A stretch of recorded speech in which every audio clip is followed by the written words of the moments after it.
You feel the cold seeping through the layers of your flight suit. The air up here is thin and sharp, and every breath is a conscious effort. Your gloved hands grip the control stick, the leather worn smooth. Below you, the Pacific is a sheet of indifferent blue, a desert of water that offers no place to hide. The engine of your Grumman F4F Wildcat is a steady, reassuring vibration at your back.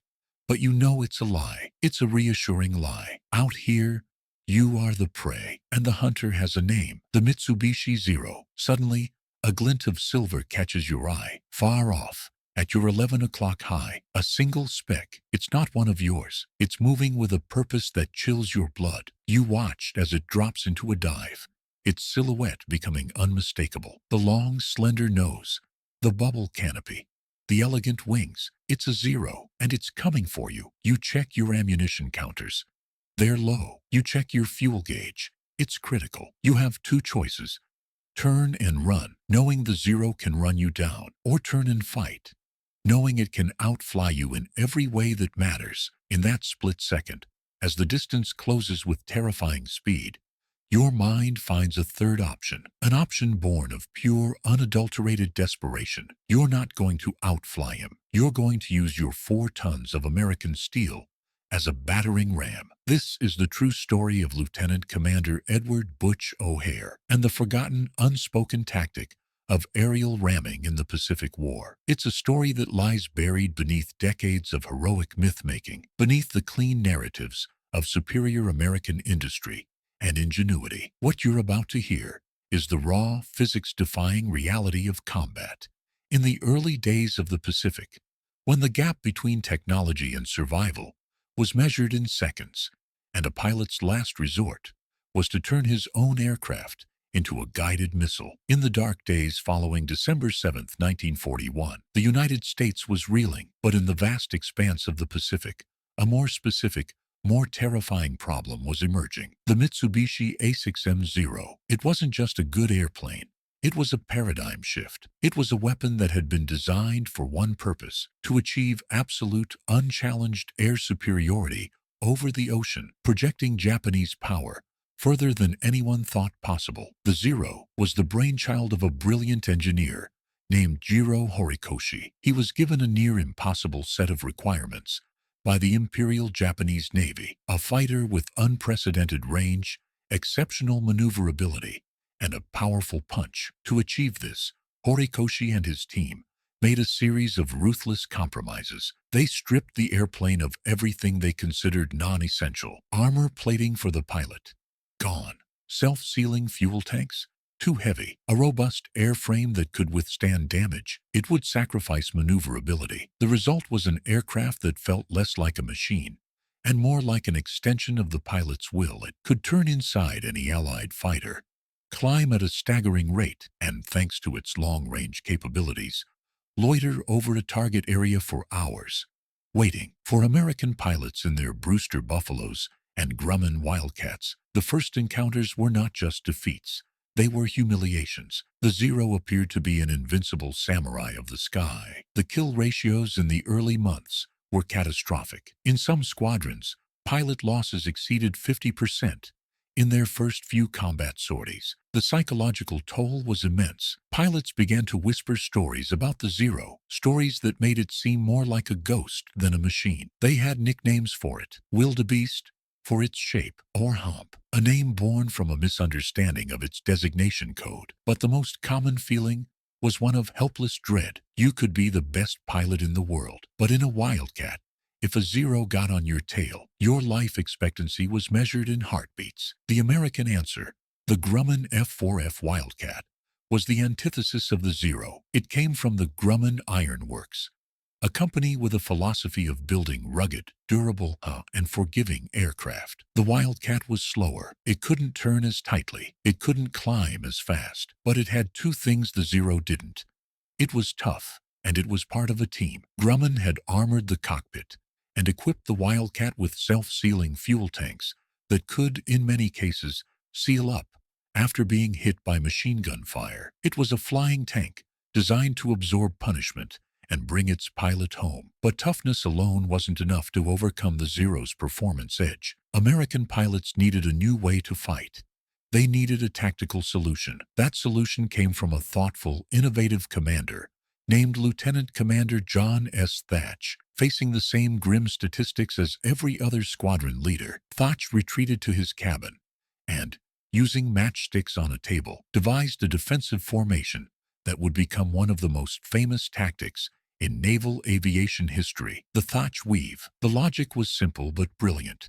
If you couldn't outturn the Zero, you could use your wingman as a lure. When a Zero committed to an attack on one aircraft, its focus would be entirely on that target. This created a brief, crucial window for the wingman to turn in and get a clear shot at the now vulnerable enemy. It was a way of using the Zero's own aggressive advantage against it. The Thatch weave gave American pilots a fighting chance, a way to level the playing field. But it was a defensive tactic. It was about survival. To take the fight to the Japanese, they would need something more. This brings us to February 20th, 1942, and the deck of the USS Lexington, a massive aircraft carrier slicing through the waters northeast of New Guinea. The Lexington, along with the USS Yorktown, was on a mission to strike the Japanese base at Rabaul, a critical stronghold threatening Australia. Among the pilots preparing for launch that day was a 28-year-old Annapolis graduate from St. Louis named Edward Butch O'Hare. O'Hare was not a hotshot in the stereotypical sense. He was quiet, methodical, and known for his exceptional discipline in the cockpit. His father had been a businessman murdered by Al Capone's gang, an event that had forged in O'Hare a deep sense of duty and a quiet resolve. He was a pilot's pilot, respected for his skill and his coolness under pressure. On this day, O'Hare was the leader of the second section in his fighter squadron. His job was to protect the Lexington's torpedo bombers as they made their run on Rabaul. But as the force neared its target, Japanese radar picked them up. O'Hare and his wingman, Lieutenant Marion Duff Dufilo, were vectored to intercept a group of incoming Japanese aircraft. Suddenly, Dufilo's voice crackled over the radio. Strained with panic, his guns had jammed. It was a common catastrophic malfunction in the early model Wildcats. With his primary weapon useless, Dufilo had no choice but to break off and return to the carrier. In an instant, Butch O'Hare was alone. He was now the sole fighter standing between the Japanese attack force and the virtually defenseless USS Lexington below. Moments later, he saw them, 9 Japanese Mitsubishi G4M Betty bombers, flying in a tight V formation. Each Betty carried a lethal load of torpedoes or bombs, and each was bristling with machine guns, and weaving above them, like sharks circling a school of fish, were the fighter escorts. Zeros. The situation was impossible. Conventional wisdom said to disengage, to call for help, to save himself. But O'Hare knew that by the time help could arrive, the bombers would have already struck the Lexington. He had to act.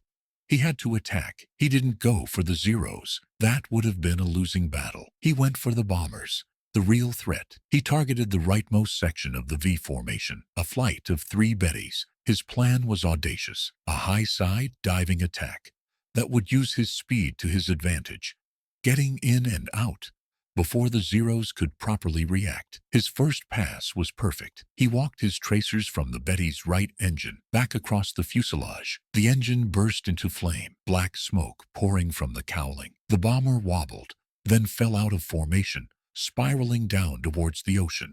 One down, but the Zeros had seen him now. They were dropping down to engage. He had seconds, maybe minutes, before they would be on him. He couldn't get into a turning fight. He had to press the attack. He reversed his course, coming at the formation from the other side. He picked his target, another Betty on the edge of the formation. Again, he opened fire, his cannons and machine guns ripping into the enemy aircraft. It, too, caught fire and began its death plunge.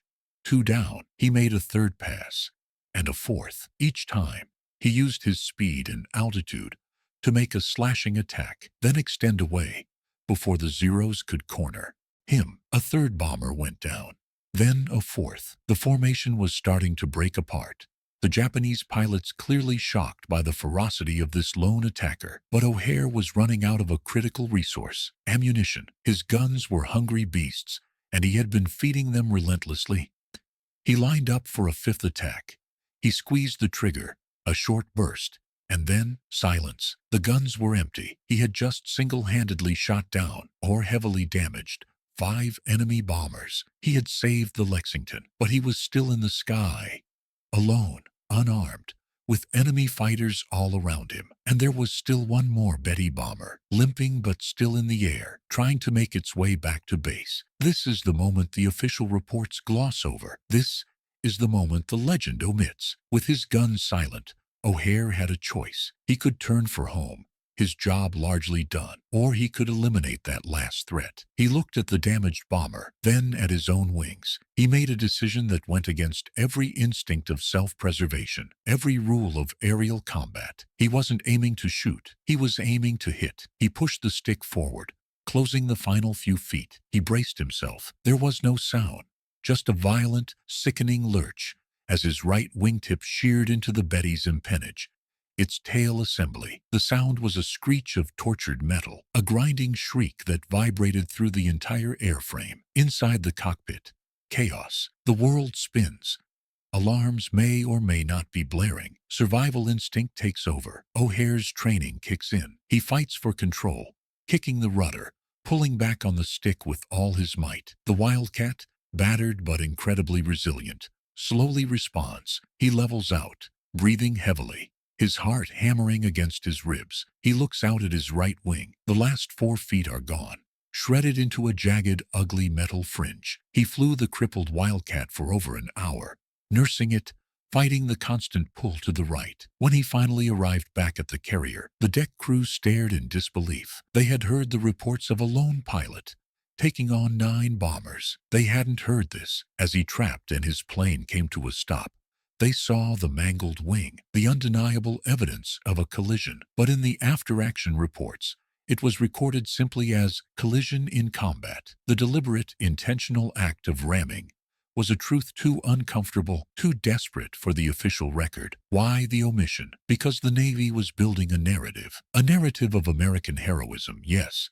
but also of technological and tactical superiority, admitting that one of its first heroes, a future Medal of Honor recipient, had to resort to a tactic as primitive as ramming, was to admit that their best fighters and best tactics weren't enough. It suggested a level of desperation that the public and even the pilots themselves were not meant to know. Ramming was what the enemy did. It was not what the United States Navy did. O'Hare was celebrated for his marksmanship and courage, credited with 5 kills. The ramming was a story told only in hushed tones among pilots who understood the brutal realities of the sky. It became a part of the unspoken lore of the Pacific War. The story of Butch O'Hare's ramming is a stark contrast to what would come later. As the war turned against Japan, they would institutionalize the tactic O'Hare had used. Out of desperation, they would create the kamikaze special attack units. But there is a fundamental difference. O'Hare's goal was to survive. He used his wing as a last-ditch weapon to kill the enemy, and then flew his crippled plane home. The kamikaze pilot's mission was to die. Their aircraft was not a weapon to be preserved. It was a one-way missile. The pilot merely the guidance system. O'Hare's act was one of profound individual courage. The kamikaze program was an act of national strategic desperation. Tragically, Butch O'Hare's story does not have a happy ending. Less than a year after his famous flight, on the night of November 26, 1943, O'Hare was shot down during a night intercept mission against Japanese torpedo bombers near the Gilbert Islands. In the darkness and confusion of the battle, it's highly likely he was a victim of friendly fire from a TBF Avenger's rear gunner. His body was never recovered. The man who had survived the impossible, who had turned a crippled fighter into a weapon and flown it home, was ultimately lost to the chaos of war. Today, his name is immortalized on one of the world's busiest airports and on a warship that sailed the seas. But the true, unvarnished story of his most incredible moment of survival, the desperate, physics-defying ramming attack, remains a footnote, a hidden chapter in the history of a war that was full of them. It's a reminder that behind the clean lines of aircraft diagrams and the neat arrows on strategic maps are individual human beings pushed to the absolute limit of their courage and ingenuity. It's a story that asks a simple, profound question. When you have nothing left, what are you capable of?